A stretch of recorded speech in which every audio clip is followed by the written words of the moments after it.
Bienvenidos amigos, esto es Toda una Vida, yo soy Alfredo Sánchez y hoy estamos con Alejandro Blancuribe. Yo siempre digo, Alejandro, ¿qué sería de la música venezolana en los años 80 sin ti? Imagínate. Gracias por como el eslogan, ¿no? ¿Qué sería de la música sin Fonotalento, que fue por lo menos donde yo te conocí hace ya más de 30 años? Y luego Sonográfica, que fue la compañía disquera del grupo 1BC, donde surgieron artistas como Ilan Chester, como Franco De Vita, Luz Marina, Sergio Pérez, Colina, Elisa Rego, Daiquiri. Bueno, sí, la lista es enorme. Sí. 30 años después esa música sigue plenamente vigente. Así es. Y conversábamos que mucho de eso tiene que ver con la forma como se estructuró eso. Es verdad que venía toda una generación emergiendo en ese momento, que la crisis económica de ese tiempo hizo que los venezolanos nos fijáramos más en nuestro talento nacional, y también una generación formada afuera, gracias a las becas de Fundayacucho, que muchos tuvieron la oportunidad de estudiar, por ejemplo, en las mejores escuelas de música del mundo como Berkeley, y llegó todo ese talento y tú tuviste el tino de agruparlos y darle forma a todo ese movimiento. Sí, correcto. No, quiero nombrar a Peter Botón porque precisamente cuando me hicieron la entrevista en el grupo Radio Caracas Televisión 1BC, que yo como artista, pues que estaba manejando un estudio de grabación y había sido asistente José Antonio Abreu, pues una cantidad de cosas, tenía con qué gerenciar, pero no tenía el nivel, vamos a decir, ejecutivo para manejar una empresa. Bueno, el nivel lo tenías, lo que entonces no tenías era la experiencia. Sí, la experiencia. No te habían dado la oportunidad. Exacto, y Peter Botón, un poco extrañado con mi currículum, me dice... bueno, ¿y qué harías tú por la industria? Ya en un momento casi molesto porque decía, bueno, ¿cómo me mandaron por reclutador ejecutivo este muchacho? Y yo le dije, bueno, yo agarraría ahorita que están llegando y los mejores músicos jóvenes, las nuevas generaciones están viniendo y regresando de las universidades musicales en todas partes del mundo, y los reuniría en el Teatro Santa Sofía, que está vacío, le dije, y que nadie lo está usando, y ahí haría unos castings con televisión para que los tipos comuniquen, y empecé a hablarles de la juventud, lo que estaba pasando. Y claro, pero Peter tenía la campiña. Me dijo, mira, no hace falta, yo tengo el Teatro de la Campiña, me dice. Entonces inmediatamente dijo, no, este es el tipo. Y ahí en ese teatro hicieron los castings, incluso de Ilan, que estaba firmado o casi firmando con Rod Ben, que era la competencia en ese momento. Cuéntanos ese cuento. Bueno, sí, lo de Ilan es increíble porque realmente yo tengo una amistad muy legendaria pues con Ilan, y cuando tuvimos un tiempo en Londres, yo lo ayudé en una cantidad de cosas que tenían que ver con la música. Entonces, claro, yo le dije, mira, estoy aquí en Radio Caracas Televisión, en el grupo, te quiero hacer una prueba de talento para que la gente te conozca. Y me dice, oye, Alejandro, no puedo porque estoy ya firmando ya con Rod Ben y no puedo hacerlo. Entonces después lo volví a llamar y le dije, mira, hazlo nada más porque yo quiero que Peter Botón y la Junta Directiva de 1BC sepa lo que está pasando en el país, aunque ya vayas a firmar con... Y ese casting que él hizo fue con Cerro Ávila. Conte Ávila, como él llamaba la canción. Lo hizo con Soledad y otro tema más, no estaba Cerro Ávila. Y tengo la prueba de talento, por cierto, y tengo otra, tengo la de Colina y tengo varias que te la puedo mostrar cuando quieras. Entonces, claro, cuando yo fui a la junta directiva del grupo y mostré oye, gustó tanto que me dijeron, Alejandro, consíguele como sea. Hay que firmarlo. Hay que firmarlo. Entonces, claro, yo decía, ya Rodolfo Rodríguez, que era el director de Rod Ben, sabía quién era yo, pues que estaba detrás de todo esto. Y la competencia era feroz. Y entonces, claro, yo dije, bueno, ¿y cómo hago? Porque yo sabía que él estaba en ese momento en Rod Ben firmando, estaba allá arriba en las oficinas. Y no había celulares. No había celulares, ni llamar, ni nada de ese tipo de cosas. Entonces dije, bueno, yo voy a llamar, pero no puedo decir que es Alejandro Blancuribe, voy a decir que es Alberto Schlesinger, muy amigo de él, el del grupo Daiquiri. Entonces, claro, él atendió, porque ellos son íntimos amigos, atendió el teléfono y le digo, mira, no es Alberto, es Alejandro Blancuribe. No firme ese contrato. Me dice, Alejandro, ¿estás loco? ¿Qué me estás haciendo? No me pongas nervioso. Le dije, así no, con la pluma en la mano. Con la pluma en la mano. Y él me dijo, Alejandro, oye, pero no estás loco. Espérate que yo te llamo. Trancó y al rato me llamó un teléfono de eso de la calle. Monedero. Y bueno, y eso es la historia. Pues, ¿Y pero cuánto le ofreciste? Pues bueno, le ofrecí dólares. Bueno, verdad, en aquel momento $20,000. Sí se podía, que era buena plata. Además le ofrecí que nos traíamos un ingeniero de sonido de Londres, para que grabara el disco, era bien importante, y que estrenara el mejor estudio que se había hecho en ese momento en América Latina, que es Telearte. Que lo estrenara, pues que lo teníamos listo. Sí. ¿Y ese estudio se estrenó con canciones de...? Con Ilan.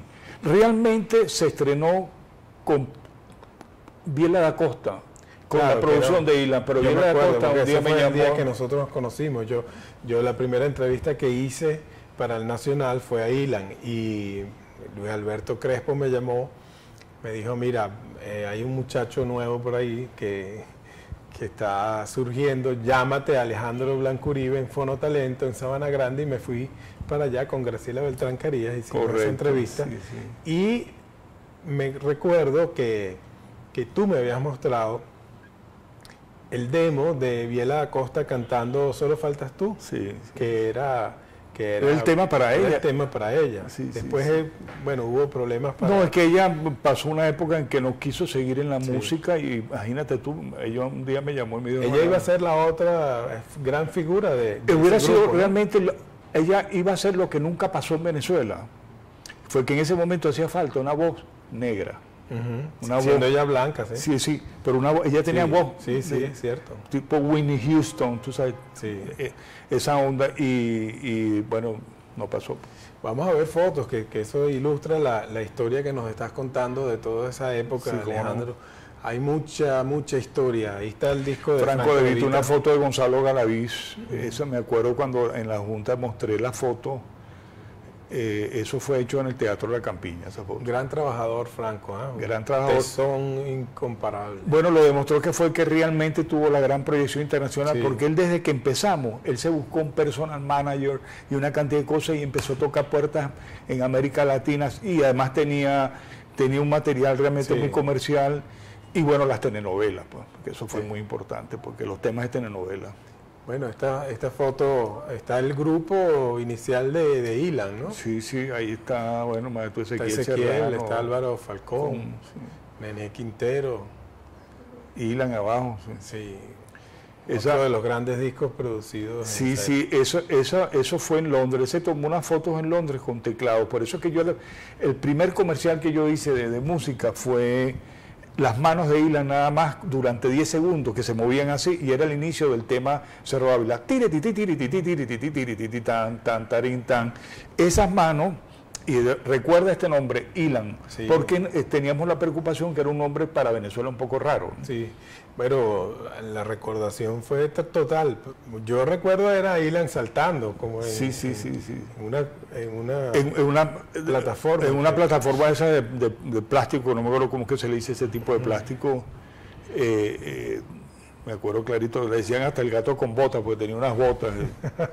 Tengo unas anécdotas, porque ahí en el Teatro de la Campiña nos costó mucho que los técnicos aceptaran, porque éramos muy jóvenes y entonces había mucha resistencia, pues, en el teatro.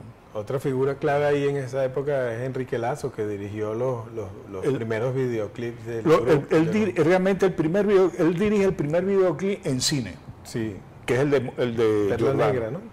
Sí, pero el primer videoclip que se produjo en Venezuela profesionalmente fue el de Puro Deseo de Amar de Daiquiri, de un taxi del año 53 que va a Macuto, y se mete una muchacha adentro y pasa toda una historia, y terminamos en una casa en Los Campitos, Casa de Ducho de Ambrosio, y con un baile y una rumba. Ese fue el primero. Ese fue el primero, sí. Imagínate.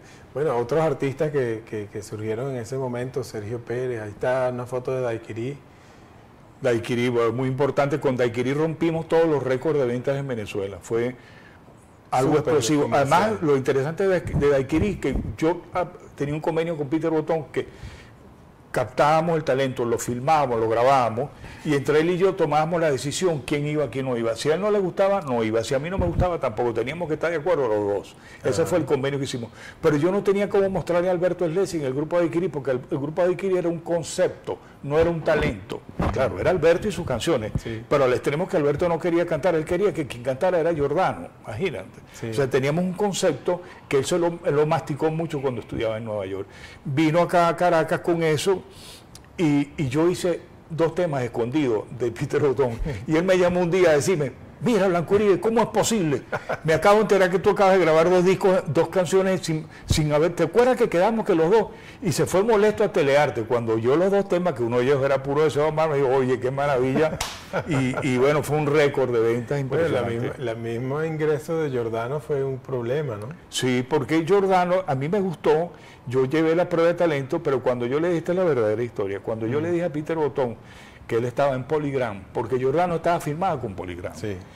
y había hecho un disco con Spiteri, pero no era conocido, pues nadie lo conocía. Bueno, ahí está una foto de Siete Cuero. Que era y Siete Cuero y todo eso.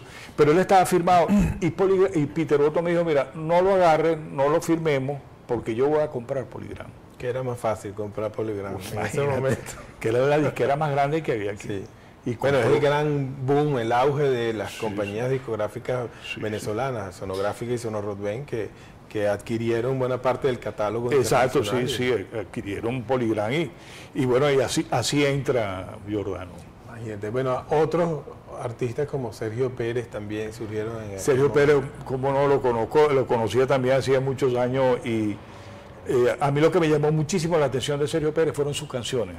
Porque en verdad el contenido de sus canciones, los temas, él leía mucho García Márquez y me gustó muchísimo el contenido. Y con además una cosa rara en ese momento que era un violinista haciendo salsa. Y haciendo salsa y era todo fusión realmente, sí. pero los textos eran buenos, eran muy buenos. Sí. Sí, también Elisa Rego, tú contabas que Elisa era una muchachita que tuviste que casi que pedirle el... Sí, tuve que ir a casa del papá, pedirle a una cena, casi que me iba a casar con ella, pues en el sentido de que pedirle permiso, pero el papá hoy es muy flexible y ella es tremenda artista. Ella fue la última camada. Sí, fue posterior. Pero ya en ese momento conocía a Willy Croves o no. No. Y además lo increíble fue que cuando yo le dije a ella que yo quería que Willy Croves fuera el productor, ella se negó totalmente. Se negó, pero fue una pelea, una cosa muy dura y terminó casándose con él. Sí, bueno, imagínate, así son las historias. Sí. Bueno, ahí mira esta foto de Ilan. Esa es del disco de la producción que hicimos allá en Londres.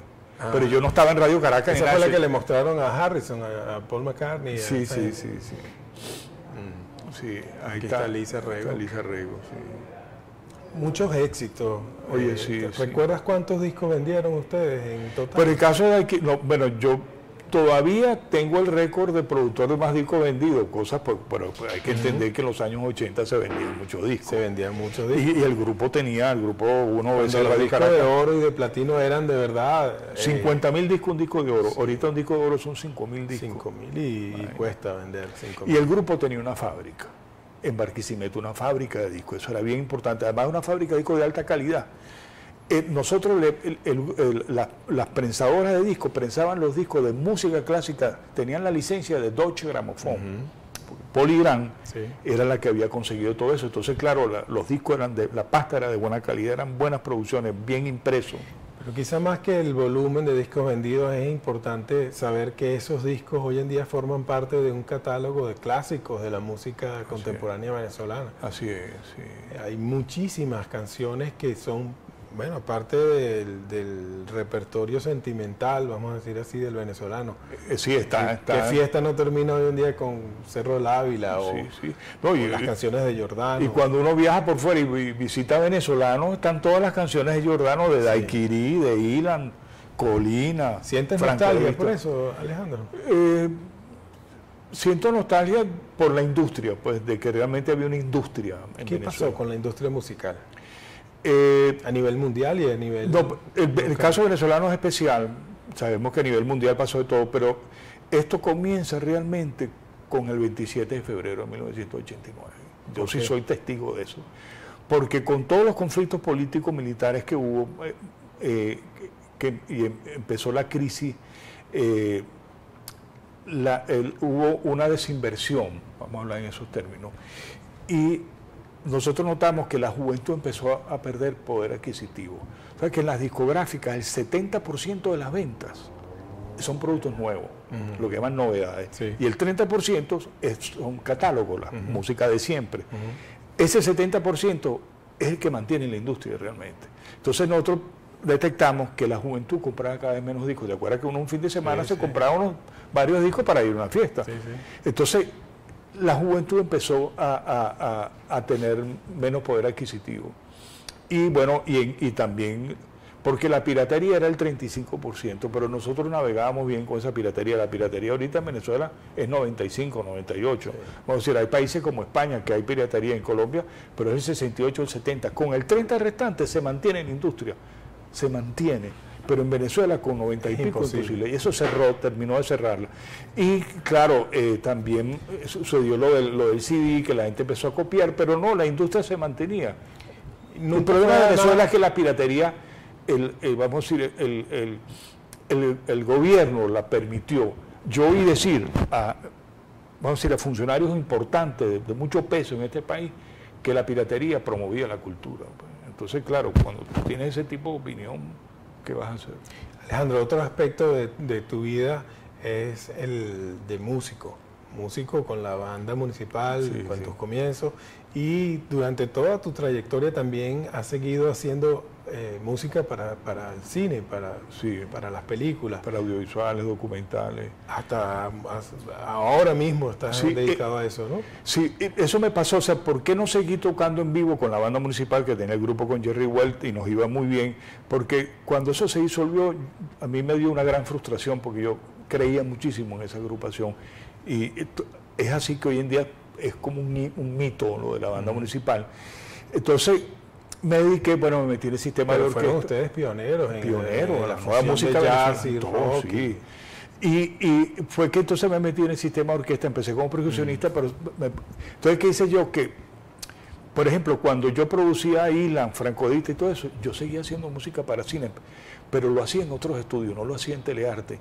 Y tenía otra vida, una vida con cineastas, con artistas plásticos. Yo hago música también para performance, para instalaciones de artes plásticas. Y entonces, así pude no ser lo que llaman un músico frustrado, sino, a pesar de que yo estaba en la industria y eso, seguía como artista y tenía mi mundo musical, mi mundo personal, que me ha dado muchísimas satisfacciones. He tenido premios nacionales, 2 premios de música para cine, en documental, he tenido reconocimientos internacionales.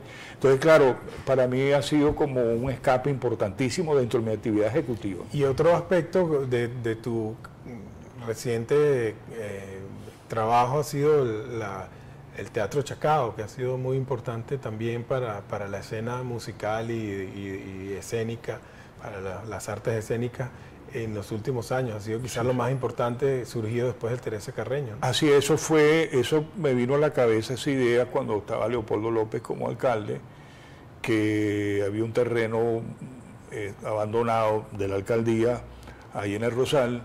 Y bueno, fue que yo digo, bueno, hice todos los esfuerzos, hasta la misma alcaldía no quería que yo hiciera el Centro Cultural Chacao, porque primero empecé con el Centro Cultural Chacao, mira a hacer el teatro, pero empezamos con el centro y yo tenía, o sea, la alcaldía no quería, porque querían hacer una torre ahí, y yo, menos mal que esta Fundación Cultural Chacao, a la que yo era presidente, era autónoma desde el punto de vista legal, y yo pude vender un local que tenía esa fundación, y con esa plata empecé a hacer el Centro Cultural Chacao, y convencí al Consejo Municipal de Chacao de que me dieran los recursos, porque esa iba a ser la sede de la Orquesta Sinfónica Juvenil de Chacao.